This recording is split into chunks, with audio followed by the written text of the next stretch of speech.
भारत की आज़ादी की लड़ाई, हम सब ने इसके बारे में पढ़ा है। लेकिन क्या ये लड़ाई सिर्फ सड़कों पर, सिर्फ आंदोलनों में लड़ी गई थी? शायद नहीं। एक और जंग थी जो ज्यादा खतरनाक थी और लोगों के दिमाग में लड़ी गई थी। तो आज हम उसी अनदेखी जंग की कहानी को समझेंगे। महात्मा गांधी के ये शब्द, ये सिर्फ एक नारा नहीं था, ये एक ऐलान था, एक अल्टीमेटम। मतलब साफ था, अब या तो आज़ादी होगी या कुछ भी नहीं। समझौते की कोई गुंजाइश नहीं बची थी। पर सवाल ये है कि आज़ादी की ये आग लगी कहाँ से? क्या इसकी शुरुआत बंदूकों की आवाज़ से हुई थी या फिर किसी के दिमाग में आए एक ख्याल से? चलिए आज इस सवाल की तह तक चलते हैं।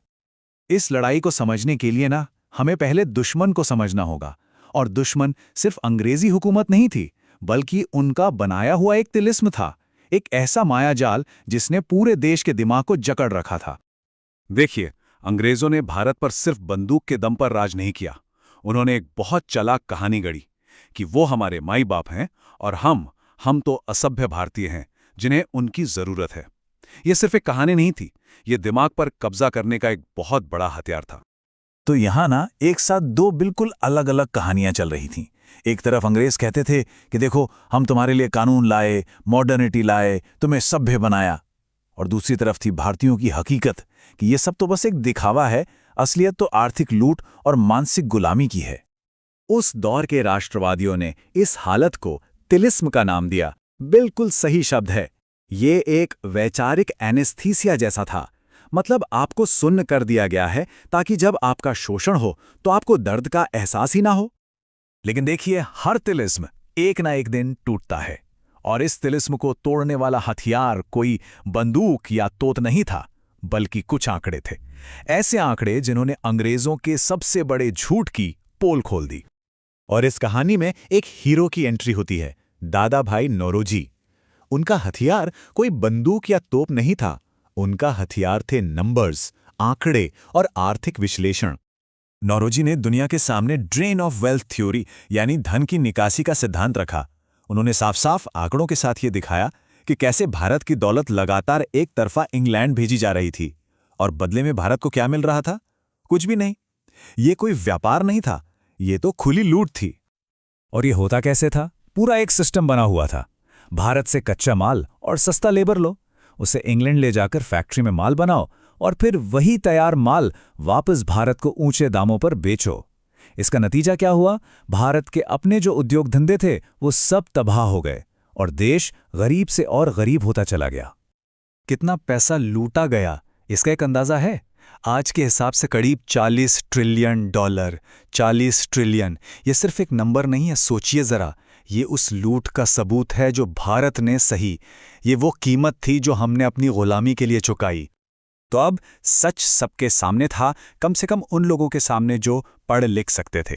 लेकिन सिर्फ सच जानना काफ़ी नहीं होता है ना? इस सच को पूरे देश तक पहुंचाने के लिए एक मंच चाहिए था, एक ऐसी आवाज़ जो पूरे भारत की आवाज़ बन सके। और यहीं पे जन्म होता है इंडियन नेशनल कांग्रेस का। ये एक बहुत बड़ा मोड़ था। इससे पहले तक जो भी पार्टियां थीं वो सब अपने अपने इलाके की बात करती थी, लेकिन 1885 के बाद पहली बार एक ऐसी संस्था बनी जो पूरे भारत की बात कर रही थी। चलिए अब बात करते हैं कांग्रेस के शुरुआती दौर की और उन नेताओं की जिन्हें नरमपंथी या मॉडरेट्स कहा जाता था। उनकी रणनीति क्या थी जिसे अक्सर लोग गलत समझ लेते हैं? तो कांग्रेस के जो शुरुआती नेता थे उन्होंने सीधा टकराव मोल नहीं लिया। उनकी स्ट्रैटेजी थी 3 P's की। पहला पी प्रेयर, यानी अंग्रेजों की न्याय की भावना से अपील करना। दूसरा पी पिटिशन, यानी सुधारों के लिए याचिकाएं देना। और तीसरा पी प्रेस, यानी अखबारों के जरिए उनकी पोल खोलना। लेकिन जाहिर है हर कोई इस तरीके से खुश नहीं था। कुछ लोगों ने इसका मजाक उड़ाया, कहा कि ये तो पॉलिटिकल मेंडिकेंसी है, यानी राजनीतिक भीख मांगना।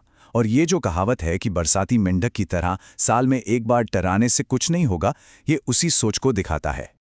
लेकिन यहाँ एक बात समझनी बहुत जरूरी है। नरमपंथियों की ये रणनीति उनकी कमजोरी नहीं बल्कि उस वक्त की जरूरत थी, एक सोची समझी चाल थी। सोचिए, अगर वो आंदोलन के बिल्कुल शुरुआती दिनों में ही आक्रामक हो जाते तो ब्रिटिश साम्राज्य उन्हें एक झटके में कुचल देता, आंदोलन शुरू होने से पहले ही खत्म हो जाता। और जैसे जैसे कांग्रेस का ये वैचारिक हमला असर दिखाने लगा, अंग्रेजों का रवैया भी बदलने लगा। जो पहले इसे नजरअंदाज कर रहे थे, अब वो इसे दुश्मनी की नजर से देखने लगे थे। शुरू में देखिए, वाइसरॉय डफरिन ने कांग्रेस का मजाक उड़ाते हुए कहा था कि ये तो माइक्रोस्कोपिक माइनॉरिटी है, मतलब मुट्ठी भर पढ़े लिखे लोग हैं, इनसे क्या ही होगा। लेकिन सिर्फ कुछ ही सालों के अंदर वही डफरिन कांग्रेस को फैक्ट्री ऑफ सेडिशन यानी राजद्रोह का कारखाना कहने लगा। मतलब साफ था, विचारों की ये लड़ाई अंग्रेजों को परेशान करने लगी थी। और फिर आए वाइसरॉय कर्जन। उन्होंने तो खुल्लम खुल्ला कह दिया कि कांग्रेस अपने पतन की ओर लड़खड़ा रही है और मेरी सबसे बड़ी इच्छाओं में से एक है कि मैं इसकी शांतिपूर्ण मौत में मदद करूं। ये खुली दुश्मनी इस बात का सबसे बड़ा सबूत थी कि नरमपंथियों का हमला सही जगह लग रहा था। तो सवाल उठता है कि इस सब का नतीजा क्या निकला? नरमपंथी दौर की असली जीत क्या थी? देखिए, नरमपंथियों की सबसे बड़ी उपलब्धि कोई छोटा मोटा सुधार जीतना नहीं था, बल्कि उन्होंने पूरी की पूरी बहस जीत ली थी। उन्होंने अंग्रेजों के उस माई बाप वाले मिथक को, उस तिलिस्म को तोड़कर रख दिया था। उन्होंने विचारों की लड़ाई जीत ली थी। उन्होंने वो बीज बोया जिससे आगे चलकर राष्ट्रवाद का विशाल पेड़ बना। उन्होंने ये साबित कर दिया कि आज़ादी की पहली लड़ाई हमेशा विचारों की लड़ाई होती है। उन्होंने वो वैचारिक जमीन तैयार की जिस पर आगे चलकर गांधी और दूसरे नेता एक बड़ा जन आंदोलन खड़ा कर पाए। और ये विश्लेषण हमें एक बहुत बड़े सवाल पर लाकर छोड़ देता है। किसी भी तरह की आज़ादी की लड़ाई में, चाहे वो कहीं भी हो, पहले विचारों की जंग जीतना कितना जरूरी होता है, इस पर सोचिएगा जरूर।